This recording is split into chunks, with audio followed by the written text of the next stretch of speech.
Okay, so as you see, the last segment just cut itself off. We were going so deep, it couldn't even take it no more. So we had to put one more segment in place just to wrap this all up. Um, we're talking again with my wife, Queen. I am once again Folo Patterson, author of the novel, soon to be best-selling novel, Looking Through the Fog. And the reason why we have laid all this out for you is because the very existence of this book would not be possible if it had not been for my partner. We are 50-50 in this. You know, I was the creative side, she was the money. Right? So, but it's no small thing to say that, because based upon what we have been through in an ordinary situation, this never would have come to life. That just goes to give further evidence of how blessed this book is, because it took a blessed union. It took a survival of the slimmest nature through God's grace and mercy to bring this about. Because had we not survived and overcame, and God restored and rebuilt that marriage from the ground up, we would have never gotten to the place where she was willing to say, okay, baby, I believe in you, not only enough to push you to finish writing this, but I believe in you to invest the money I don't have so that you can get it done. Because I want your voice to be heard. I want people to be able to experience what God is pouring into you. I can't even begin to say how I feel about that. So when I talk about what the potential this has, it comes from a much deeper place than just, oh, I feel I'm a great writer. First of all glory be to God for what came out of this. But even more importantly, the foundation that it was built from starts right here. The dynamics of this relationship. So there's such a labor of love that is entwined in this because of what it took to give it life. Not just from my thoughts and write of my pen, but the very love that was poured into breathing breath into it. You know, so when people talk about the book bless them, when people talk about they can relate to the characters, when people talk about they find semblance of themselves in the situations, that all comes from the dynamics of what God has blessed in the foundation of us first and foremost. And from this, it has spilled out and poured over and flowed into something that I believe is meant to be read by the masses. That is meant to bless those who may not even realize the space they are in, but can bring relevance and understanding and clarity to the mindsets of situations they may be living in. You know, our very relationship, in some parts, reflect characters Absolutely. in the book. Absolutely. I know when I was doing some of the editing Mm-hmm. on the book, I would begin to read about different characters and different scenarios. And I'd have to ask you, hey, so what's, no, wait a minute. Now, is that supposed to be me? Because that ain't what happened. Right? And then you would tell me, no, that's not, it's not directly based on us. But there are different elements that each character may contain Mm-hmm. that spills over out from um, our relationship Mm-hmm. and the things that we've endured. There was an argument that Tyler and Amber had, Mm-hmm. and it so resembled sometimes when we'd have, you know, Mm-hmm. arguments and we would go at each other, or you would stomp out. I remember he left out and just mad and angry, and I remember times when you just left out mad and angry, and I'm fuming just like she fuming, Mm-hmm. or just different things that you'll find in the book that you could just see yourself in. It will mirror the mother-in-law, you know, or the mother, Mm-hmm. or um, you know, genetic dispositions Yeah. that may show up down the line that are finally being recognized, um, but not necessarily by you, by somebody else who Mm-hmm. has to let you know Mm-hmm. that's what you're actually seeing. Mm-hmm.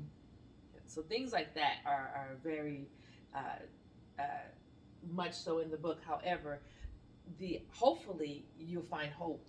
Yeah. That whatever it is that your challenges are, that it's not an end all. Mm-hmm.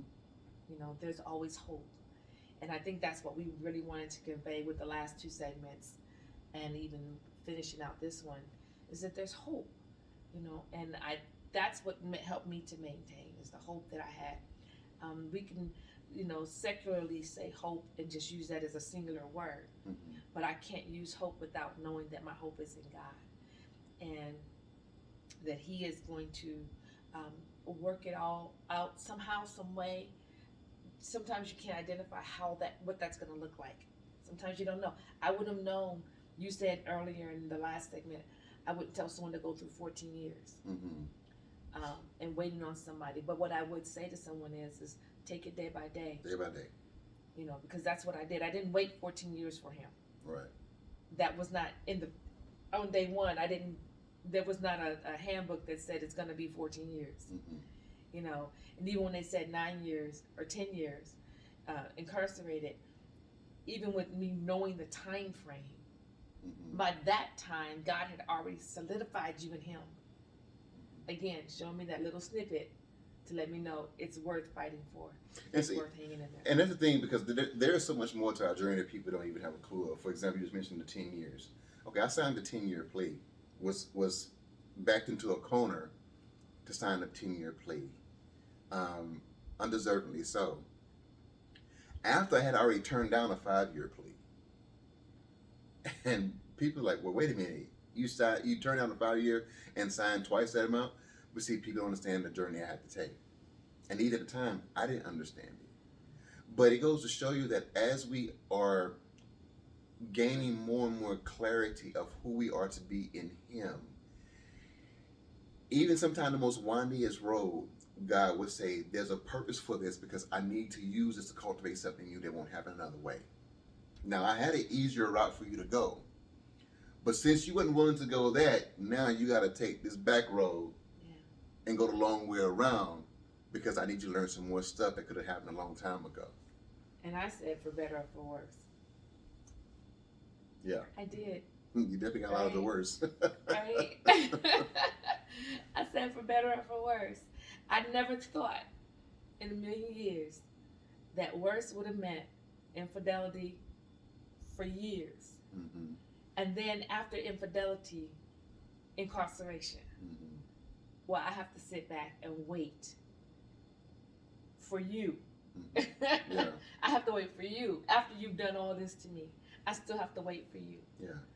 But then it goes back to, remember when I told you God had told me I'm using you like type and shadow? Mm-hmm. Well, that's what God does to us. He sits back and He waits for us. Yeah. And then when we're ready, His arms are open to receive us. Now, see, this book has nothing to do with prison, even though some may think that initially reading it. It actually doesn't necessarily have anything to do with relationships, even though that's a very big basis of the book. It's about the mindsets that are portrayed. It's about the lens that these characters are looking through. Even when I wrote of Tyler and Amber, who are husband and wife in the book, their dynamics is nothing like ours, but the tensions were the same. The stressfulness was the same. Even the not being able to understand why they were necessarily in this space, that was reflective of some stages of our relationship. Yeah. Not understanding each other. Not understanding each other, exactly. Mm-hmm. You know, so when a person reads this, it's not about trying to compare the story to your own life. It's about recognizing the lenses that are being looked through by these people. And when we begin to identify with that, because everybody can identify with somebody in this book at some point or another. It's not about the setting. It's not about the situation. It's about how they processed what was going on. It's about how they related to the environment and the situation at the moment in comparison to who they thought they might have been versus who they were supposed to be. Right. It's about recognizing the masks and if you're wearing them, not somebody else's. Well, no, not if you wear them. At what point you have worn them? Yeah. Because we've all worn them at some Yeah. point. Or are you still wearing them? Or are you still wearing them? Right, right. You know, so all these things are outlined in this novel, and the complexities of it are still very simple.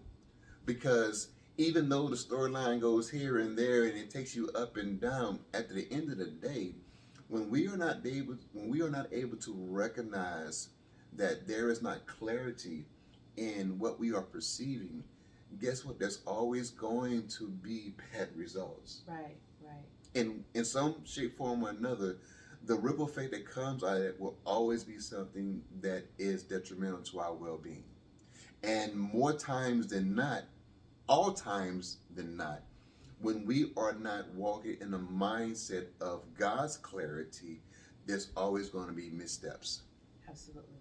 What I love about the book is that you take the reader from spaces in prison.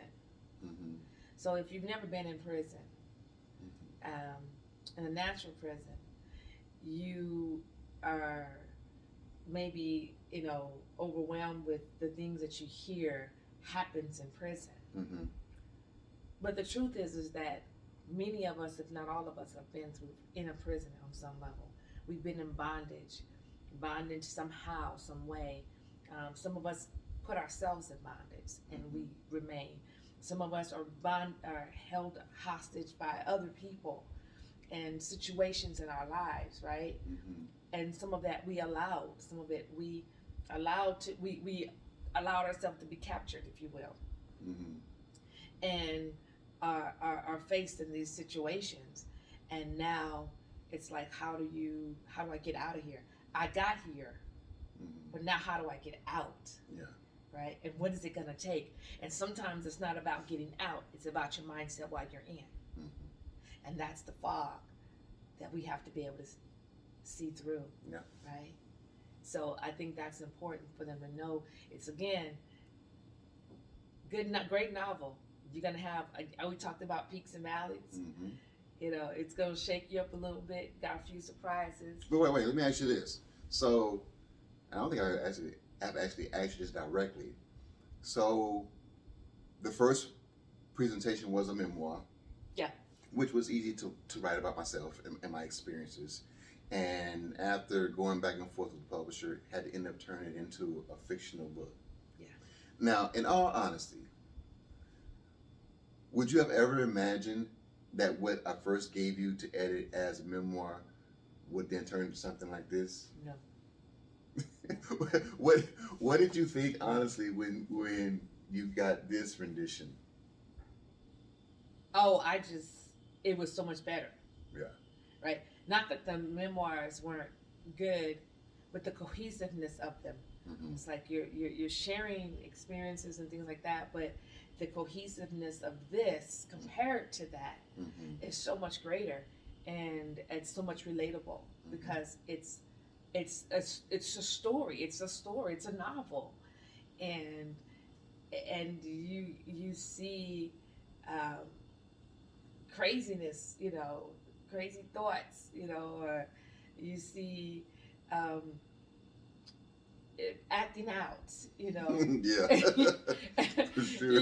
You see accountability, you see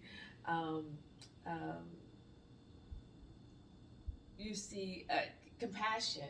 Mm-hmm. You see a lot of different things inside this book that you want to have in a novel. Mm-hmm.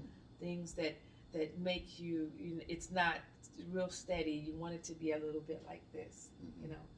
And I think it makes for a good read. And I'm not an avid reader, but it piqued my interest, and then that was I got piqued just from the editing.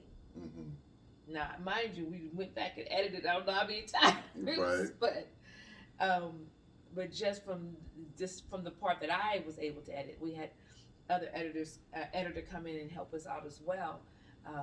However, it's just so much depth to the book, and our prayer is that as you're reading it, you find a glimpse of hope, you find a glimpse of peace, a mask will fall off, something will shed for you, something will make sense for you, whatever that is, just. So I will give this little insight. There is a character in the book that's introduced probably 3/4 of the way in. Her name is Reina, which is queen in Spanish. That was intentional because the persona of what this character represents was a direct reflection of her.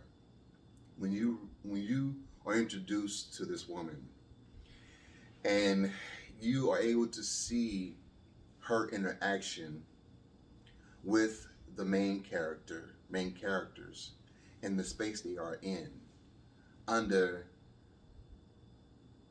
duress situations, a circumstance that is very taxing to most, to see how she delivers herself was a direct reflection of me envisioning how Queen would respond to a situation like that.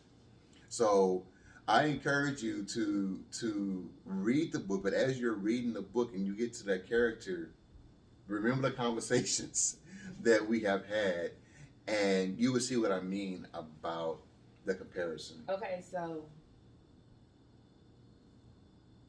I have a question for you. Are you Thibodeau? Because I know a few others have asked you that, right? I think you've had a few questions like that before, but I mean I have to bring it up again because I know somebody asked me the question the other day, and I had to give them an answer. But I want you to kind of give. Am I Thibodeau? Right. Yes, I've been asked, "Am I Thibodeau?" multiple times. The reason why that is asked is because Thibodeau is the very first character that is introduced. Yes. And he is introduced taking his first steps off a transit bus onto a prison yard. And as things are described in his world of what he sees, people automatically assume or highly suspect that this is what I directly went through as my journey began on the prison yard. I will say this. There are parts of Thibodeau that are definitely me. Now, the things that Thibodeau talk about as far as his spiritual journey, I had already been in that space much earlier. But as far as what he felt, what he's seen, those were very similar to my own. I drew a lot from my own personal lens of not knowing what it would be like, and imagine if I were to sit down and write in a journal, what would I have written? Well, for example, like when he gets off the bus and he's stripped down. That's exactly me. So that's because that's what happened. Yeah. So yeah. What you really do is you really do get an experience firsthand knowledge. Yeah. Of what it's like to walk onto a prison yard. Yeah. For the first time. And so you almost feel like you just walked on the prison yard for the first time. But it's not a book about prison. But it's not a book about prison. At all. So don't get caught up in that first chapter thinking that it's going to be all about prison, because it's not. I think one of the beautiful things about the story too is that you're not able to tell at which point it is me or isn't me. Right. And I believe that God allowed me to be able to flow fluidly enough with it to where the transition between myself and the character was seamless. So, for example, there were several people who said they saw themselves in one character, mm-hmm. And then when they begin to read about another character, they were like, wait a minute, Right. wait a minute, that's me too. Right. You know, Right. so you're going to find yourself maybe in multiple characters. You might find maybe it's only one thing. Maybe you don't see yourself at all, but you see other situations, you see other people, you see life, Mhm. right? Because it's really to help you navigate what it means to look through the fog. The fog. And the truth of the matter is we all have walked through the fog at some point in our life if we're not going through the fog right now. Couldn't have said it better myself. Listen, guys, we could go on and on and on and on. This is something that we cannot stress enough that needs to be read, but also shared, because it's meant to bless somebody. Hopefully, it is blessing you. And if you don't have it, you need to get it because it will bless you. You will enjoy it. It will inspire you. It will captivate you. It will wrap you up into the plot, but also it will bring you a sense of hope. Yeah. Because clarity is available. That the ability to be able to come out of the spot of fogginess is at hand if we allow ourselves to surrender to what God has for our lives. So we encourage you to pick up a copy of Looking Through the Fog.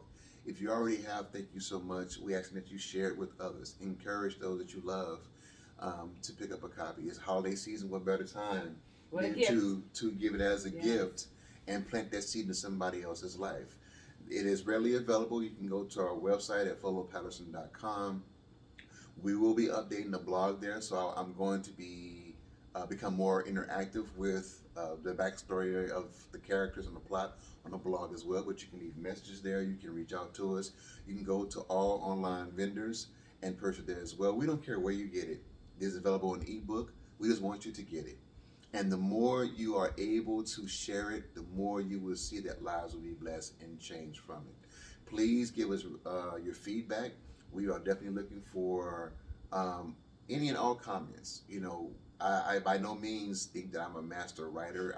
I'm learning this craft, so I receive it all. You know, the idea is to grow and get better at it. I'm getting ready to start the next project. Asking God to lead me and guide me in what that's going to be.